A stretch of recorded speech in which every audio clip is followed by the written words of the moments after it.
વરસાદને લઈ વધુ એક અપડેટ સામે આવી રહી છે। દક્ષિણ ગુજરાતમાં અપાર મેઘાવી માહોલ યથાવત છે।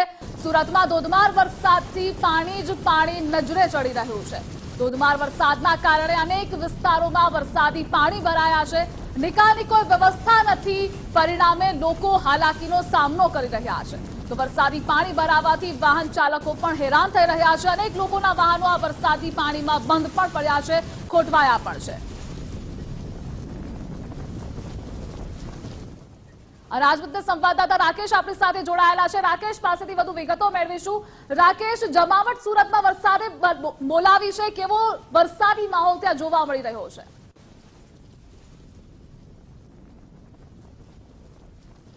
જી, સતત બીજા દિવસે પણ મેઘરાજાની તોફાની ઇનિંગ હાલ યથાવત જોવા મળી રહી છે અને તેના કારણે જે જનજીવન ઉપર પણ માઠી અસર પહોંચી છે, કારણ કે અનેક વિસ્તારોમાં વરસાદી પાણી ભરાવાના કારણે જે વાહન વ્યવહારને તો મોટી અસર પહોંચી છે। કામ ધંધાએ જવા માટે નીકળેલા લોકોએ પણ વહેલી સવારે મુશ્કેલીનો સામનો કરવો પડી રહ્યો છે। ત્યારે નીચાણવાળા વિસ્તારોમાં જે કેડ સમા પાણી તો ક્યાં કમર સમા પાણી ભરાયા છે। હાલ જે આપણે ઊભા છે સુરતના વેસુ વીઆઈપી રોડ છે અને ભગવાન મહાવીર કોલેજ ખાતેના આપણે એ દ્રશ્ય બતાવવા માંગીશ કે જે 4 વ્હીલ કાર પણ પાણીમાં સંપૂર્ણપણે હાલ ગરકાવ થઈ ગઈ છે અને જે દૂર દૂર સુધી જ્યાં જુઓ ત્યાં જાણે સમગ્ર વિસ્તાર બેટમાં ફેરવાઈ ગયું હોય તે પ્રકારની સ્થિતિનું હાલ નિર્માણ થયું છે।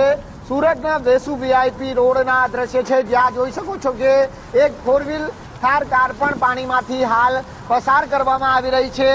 સુરત શહેરમાં વહેલી સવારથી જ આજે બીજા દિવસે પણ મેઘરાજા મન મૂકીને વરસી રહ્યા છે અને તેના કારણે સુરત શહેરનો કોઈ એવો ખૂણો બાકી નથી રહ્યો ત્યાં પાણી ભરવાની સ્થિતિ ન સર્જાઈ હોય।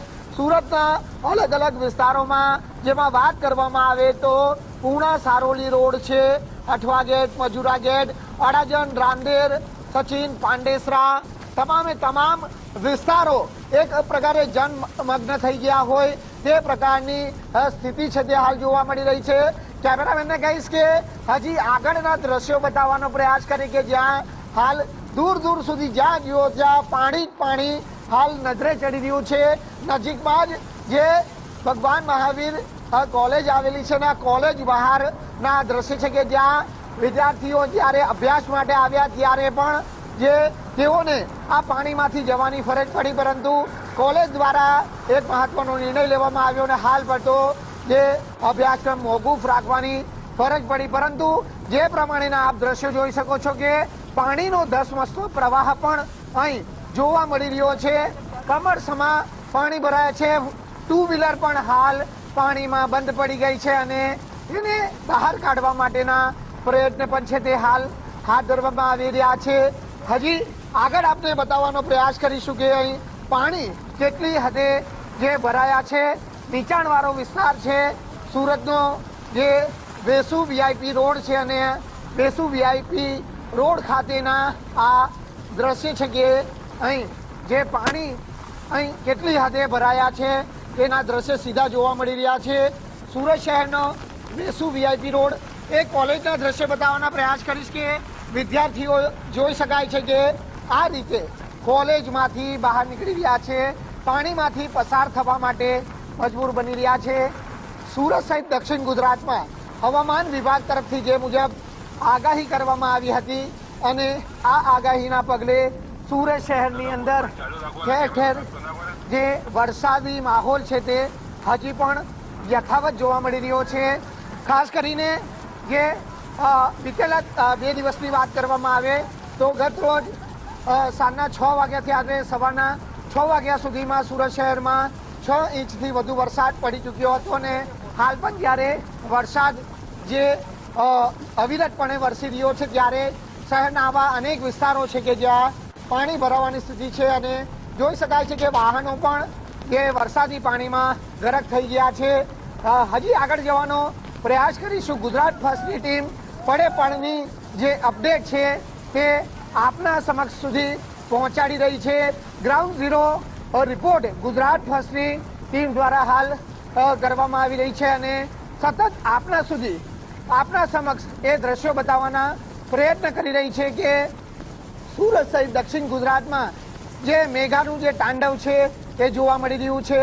મેઘરાજા મન મૂકીને વરસી રહ્યા છે. સૌરાષ્ટ્ર બાદ સુરત સહિત દક્ષિણ ગુજરાતમાં મેઘરાજાએ ઇનિંગ બોલાવી છે અને હાલ જે આપ જોઈ શકો છો કે દૂર દૂર સુધી જ્યાં જુઓ ત્યાં પાણી પાણી, જાણે જે સુરત શહેરને મેઘરાજાએ વરસાદી પાણીમાં ગમરોડી નાખ્યું હોય તે પ્રકારની સ્થિતિનું નિર્માણ થયું છે.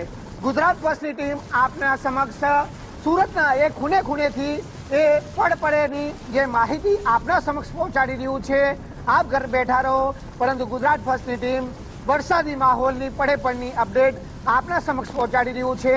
હજી પણ હવામાન વિભાગ તરફથી જે ભારેથી અતિભારે વરસાદની આગાહી કરવામાં આવી છે તે આગાહીને લઈને હજી પણ સુરતમાં અવિરતપણે ભારે પવનની સાથે વરસાદ છે તે હાલ વરસી રહ્યો છે. જી રાકેશ, ન માત્ર વેસુ વિસ્તાર પરંતુ ઉધનાના દ્રશ્યો પણ આપણે દેખાડ્યા કે જ્યાં ક્યાં કમર સમા, ગોઠણ સમા પાણી ભરાયા છે. તો શું તંત્ર રાહ જુએ છે કે સુરત હજુ પણ પાણીમાં ગરકાવ થાય?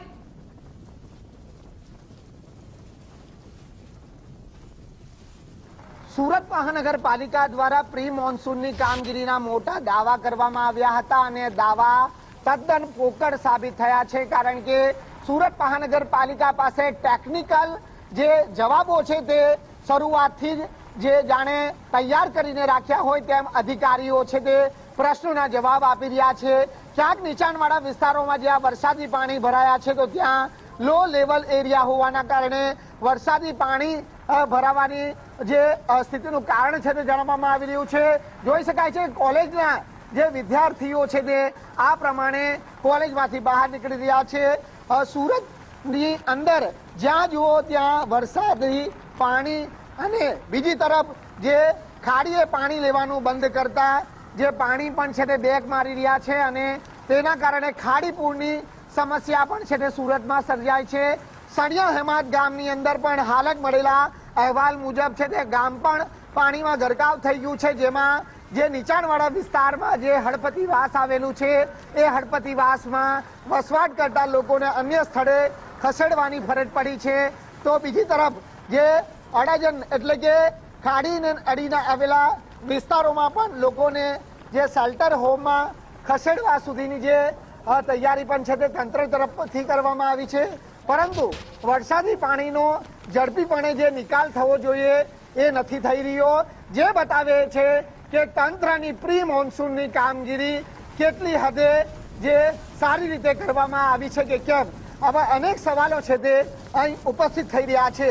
તંત્રના અધિકારીઓ સામે લોકો પણ પોતાનો રોષ ઠાલવતા નજરે પડ્યા છે. ગુજરાત ફર્સ્ટની ટીમ જ્યારે ડુંભાલ ખાતે પહોંચી ત્યારે લોકોએ જે આક્ષેપો કર્યા કે ખાડી દબાણ કરવામાં આવ્યું છે, ખાડીના લગોલગ કેટલીક દબાણો કરવામાં આવ્યું છે. આ દબાણોના કારણે જે પાણીની જવાની જે ક્ષમતા હોય છે તે ન હોવાના કારણે સ્થાનિક વિસ્તારના લોકોને હાલાકીનો સામનો પણ કરવો પડી રહ્યો છે. પરંતુ અધિકારીઓના કાને આ વાત તો પહોંચે તો કેવી રીતે પહોંચે તે ચોક્કસથી લોકો પ્રશ્ન કરી રહ્યા છે. જી રાકેશ, માહિતી બદલ આભાર આપનો.